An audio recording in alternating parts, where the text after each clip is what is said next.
Hey, hello everyone. Welcome to another vlog. Today I'll be talking about some hacks, very simple hacks to save $5,000 a year.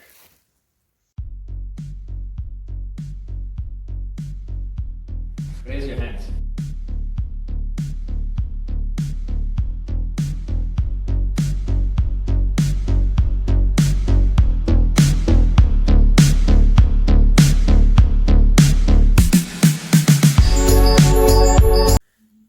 Hello everyone, welcome back to another vlog. And today is going to be a very important vlog because today I'll be talking about some tips, tricks, and hacks to save $5,000 a year.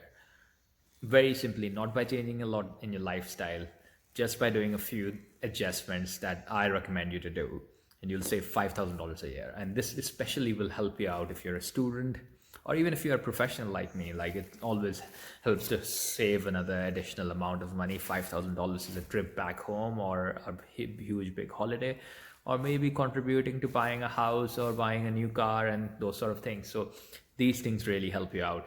What I do with my money, when I save the money, I generally put that down to my travel. I enjoy traveling, and I go out for a really good holiday once or twice a year. And this is a type of money that you can save and invest in. So without further ado, let's go back into expenses. So I divide the expenses in terms of living in Australia into three main categories. And these are the three main categories that will eat up a lot of the money for you. So number one is going to be car/travel expenses. Number two is your food and grocery expenses. Number three is your shopping and daily necessity expenses. In There is a fourth category, which is rent, but today I will not talk about that at all because I think that's a whole new video for itself. So let's talk about those three main expenses and start off with the traveling and car expenses. Now, if you are living in Australia, car is a necessity. If you haven't realized that, then you should realize it straight away, because I didn't for the first year, and I figured out that having the car saved you so much time and effort. And it is really important to have a car in countries like Australia. So the first expense for your car would be your fuel. So the way I save a lot on my fuel is by using a free app which is called Petrol Spy. I'll put the link down in the description, but essentially it's a free app on Android. I'm pretty sure it's available on Apple as well. By using that app, for every fill that I do, it shows you all the petrol stations nearby, and whichever one has the cheapest price, you just go and fill it up over there. Generally, from my experience, filling up on a Thursday, Friday, or a weekend is more expensive as compared to filling it on a Monday, Tuesday, or a Wednesday. So generally, I time it accordingly. And every single time I go and fill up the fuel, I save about $5. Now, it depends on how frequently you fill your car up and how many kilometers you're doing. For me, I fill up once every fortnight, and on every fill I save about $5. So I end up saving about $260 a year. Now today, whatever I'm going to be talking about is going to be talking about how I save the expenses. It may or may not apply to you, but it is important to know that these could be the minimum cost that you will save. So if you're driving a lot more, then you'll be saving a lot more money. So this is a very simple app, takes about 10 seconds to have a look, and then go from there. Number two, in Australia, it's important to do things yourself. So if you rely on others, you will be charged a lot. So if you have simple Japanese cars like a Toyota Corolla or a Honda Civic or any other Kias, and for example, servicing them is very easy. So you'll at least be servicing your car twice a year. And every time you go to a service station, you're charged $200, $150, maybe even $300 for a simple oil change, which you can do yourself. So it's all about jacking your car up on a jack and finding that oil change nut, and just changing the oil filter and doing that. And you can easily do that by looking at videos on YouTube, and it might take you a couple of hours on the first go, but when you've done it, you're saving time. So I try to do that, and I save around $200 a year on my car service expenses. So that's another way. Now, the third way of saving on the car is your registration. The registration in Australia is quite expensive, can be around $800 to $1,000 depending on where you're living. But if you are living in a rural area, or you have a rural address, or you know somebody in a rural area, friend, family, and if you register your car on that rural address, and fortunately I used to live in a rural area, so it was really good for me.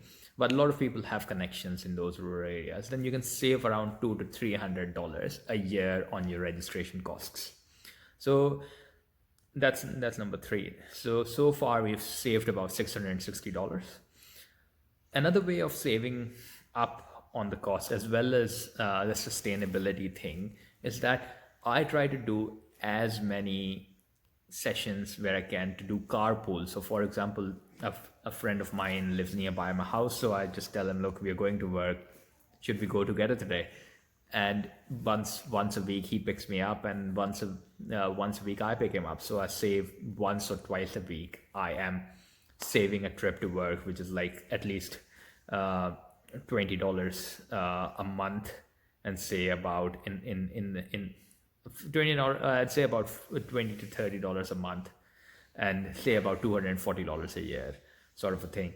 And in terms of that, I sometimes also use public transport and use cycle around if you have a cycle. So if you do things along those lines, you can easily save, I'd say, about a good $20 a fortnight by just carpooling. Even if you're going to a friend's place and you basically have you gathering together, you can ask one of your friends, "Hey, pick me up please," sort of a thing, and then just go along with that, rather than taking your own car and driving another 20, 30, 40 kilometers. You know what I mean. So if you do all those hacks, you can save a good $900, and that's not a lot of work. So that was number one. Now, number two is going to be a food and grocery, and that is a big expense. And particularly if you are someone like me, I like to eat healthy. I like to eat fresh foods. I don't like canned foods and stuff like that. So I tend to spend a lot of money, because I use my a lot of meat, fish, and all those sort of fresh vegetables, fruits in my diet. So what the number one hack that I'll tell you about that is, and even before I go into that, let me just tell you what my food expenses are. So I tend to spend about $150 a week, which is about $600 a month on food. And you may go a little bit lower than that, but I tend to not compromise on quality. So the number one hack for that is having a bit of your own garden. So I never buy herbs from outside. So what I do is, if you buy like $5 or $10 worth of fertilized soil or fertilizer, and if you have got a bit of a backyard or even some pots, you can grow your herbs in it. So I grow chives, I grow parsley, I grow mint, and I tend to use those herbs over there.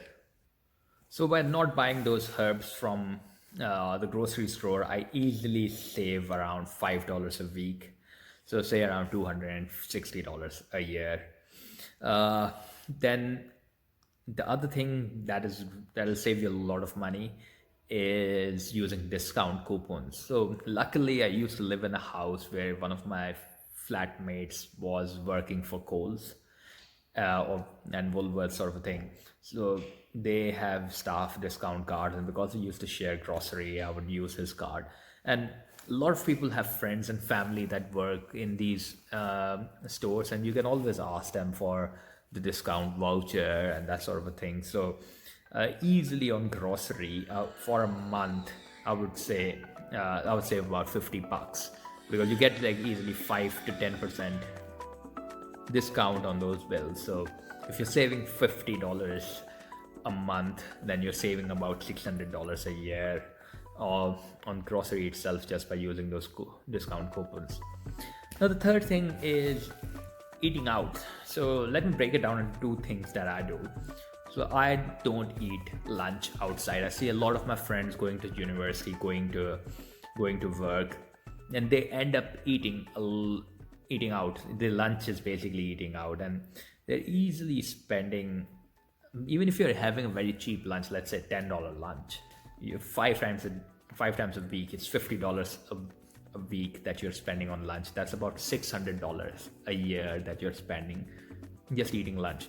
What I do, and you're not even eating healthy, you're just eating junk food outside. So what I do is, when I cook my dinner, I cook it a little bit more and I put it in a container, and that's my lunch for the next day, and I take it with me. And I do it every single time. and I don't tend to eat outside. Very rarely, if I'm short of time or anything like that, I do it. But 99% of the time, I'm just taking my own lunch and eating my own lunch. So that way, I'm saving another $600 a year. Now, this one is a bit of a contentious one, but I guess it's important to talk about that. It's about sustainability as well. We all eat out, and I eat out as well. But I used to eat out every week, and every time I used to eat out, it's like about $25 per meal. Um, so what I decided is, rather than eating out every week, I would eat out a fortnight. So once a fortnight, I'd go out in a restaurant and eat. So say I'm spending about $25 less on every meal eating out fortnightly. So I've sort of saved quite a bit of money in that. And you don't have to really worry about missing out on a lot of things if you just cut down your meals eating outside once in a fortnight. It's challenging, but if you do that, if you're saving about $50 a fortnight, then you're saving about $600 a year in terms of saving costs, and that's how you do it. And the alternative to that, and this is a really good alternative that I found out, was I started, rather than going to a restaurant, I started inviting friends to my place. So I'd say cook a big biryani, possibly costing me 50, $60, and then five, six, seven friends of mine will eat that biryani. Some of them even take them away for home. I'll pack it for them, and that way you're having that same social experience, but you're calling your friends and they're coming in and they're eating with you, and essentially you can cook one big meal. But then what happens is that the next five times, to all those friends invite you out to their place or even outside, and you don't have to pay for it. So essentially what I'm saying is that you can easily save another $200, $300 a year on that. So if you eat out one less time a week outside, and if you invite your friends, my calculations, you can easily save 40, 50 to $60 a week, and easily counting to about $600 to $800 a year that you're not spending outside without compromising a lot. The newer hack that I've recently developed is that I really like eating meat and fish. I really like fish. I found out that fish is really expensive. So essentially what I've bought a fishing rod, and I go out fishing every fortnight. And the amount of fish I've been catching is really good. So I could catch up to about $50 worth of fish if I was going to go and buy out in a grocery store. So once a fortnight, I'm saving about $50, and that's about $600 a year that I'm saving on fresh fish that I'm able to eat out of the ocean and the river, and just enjoying myself. And you may or may not be living near an ocean or a river, or you may not like fishing, but that's something you can do. I know that 90% of people living in Australia live near the ocean or the sea, so obviously that's something you can work on. The other thing that I learned living in Australia, and I spent a lot of time in Sydney, was buying food from farmers markets. So Paddy's markets and big farmer markets are there on every Saturday or Sunday. Just go out there and get food, and you'll get it like 50-60% cheaper than what you will get on big grocery stores. So all your veggies, fruits, and those sort of things are really cheap over there. So I'd say on average I would save about $50 a month on grocery, just going and getting food from there. So that's another $600 of savings. All right, so the final point I would like to make on terms of food is coffee.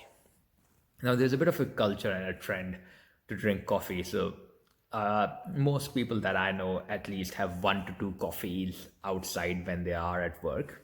And I don't mind drinking a coffee. And I used to do the same thing. I won't mind drinking coffee once or twice a day. But an average coffee, say, is about $5, or say $4.50. But for the sake of calculations, if you're using average coffee as $5 and you're drinking coffee twice a day outside, that's about $10 every day, and that's about $3,000 a year, and that's a lot of money. So what I did is I only limit my coffee drinking outside twice a week. I do when some of my friends are going out, and I do drink coffee with them just for social purposes. But if it's by myself, I never tend to buy coffee outside. Rather, I make my coffee at work. So I've got some pods with me. A lot of workplaces have those coffee pod machines, and you can buy those pods in bulk. Like for $10, you can have like 30 pods or 20 pods, and just put them in your bag or store them in your office or wherever you are. And that coffee will cost you 50 cents. So essentially, if you're even saving $10 a week on a coffee just by drinking one or two coffees less, you're saving $520 a year just by drinking two less coffees a week. So that's another way of saving costs. So all these costs that I've told you account up to $3,760 just by those hacks. Now, let's move on to the third thing, which is shopping. Now, obviously, off and on, you need to buy stuff for yourself. And sometimes you tend to spend a lot of money in that. So you have to buy clothes, you have to buy electronics, maybe a mobile phone, maybe a laptop, maybe headphones, that sort of a thing. So what I do is, rather than going to electronic stores and buying it from there, I do go there for browsing, and I go to shopping centers and I browse around for what I like. But when I like a thing, then I do my online research and I buy it online. And generally, most times, 9 out of 10 times, I get it a lot cheaper online than it is in the store. And for obvious reasons, because in the stores, they have to spend on electricity and human costs and all those sort of things. So obviously it's going to be cheaper online. And one of the things I use is called cashrewards.com.au. And I recently stumbled upon it. I've saved a whole heap of money. So recently I bought a laptop for $1,200 and I got 10% cash back. So essentially how Cash Reward works is that they advertise products from almost all brands in Australia. And while you're using their website, they give you cash back, which brings traffic to the different stores and improves their output. So essentially, you're buying from the same store, but using that affiliate link will save you 5-10% on the costs, and you get that money back in your account. So last year alone, I saved up to $300 just by using Cash Rewards. So essentially, if you've bought about $3,000 worth of purchase in a year, then you're getting 10% back. That's again a significant expense that you can save on. I'll put a link in the description. So if you use my link, then you'll get a $20 discount coupon initially when you join in. The other website that I use is ozbargain.com.au. So you find really good deals, especially on restaurants or buying stuff and things like that. So you get really good deals. So that's another website, and I'll put the link down in the description for you. All right, so doing all that, you can easily save around $4,000. Another $1,000 that I save is by just doing some market research. So for example, everybody has insurance, say car insurance. So every couple of months, I spend like 15-20 minutes looking at websites and seeing who's giving me the cheaper insurance. And maybe once a year, I'll change my insurance company. And that helps me out. Like I get a really good deal, and I can save around $200-300 on that. Similarly, I do it for my phone. So I use a prepaid SIM, and in Australia, you can port your numbers from one provider to another. And once a year, or twice a year, I change my numbers. And it's very simple. It just takes a couple of hours for you to just port your numbers. And sometimes I get like 2 months free, 3 months, 30% off. I can easily save another couple of $100 on that. So doing and the same thing, I every 6 months I look out for electricity and gas deals as well, and I tend to swap my companies if somebody else is offering me a better rate. Similarly, another cost for you is the electricity. If in winters you're using a lot of heaters, then it is costing you a lot of money. So I tend to make sure that I'm wearing an additional jacket rather than running a heater. At the moment, obviously I'm wearing a jacket, I'm not running the heater, and it's just perfect for me because I'm saving a lot of costs, like at least $5-10 a day I'm not spending on electricity. So this way you'll easily save another $1,000. So combining all these simple hacks, you can save up to easily $5,000 a year, and then spend it on whatever you like. All right, if you like my video, subscribe to my channel, click the thumbs up mark over there, and I'll make more videos for you. And let me know any ideas of videos that you want me to make, and I'll do it for you. Thank you. Bye.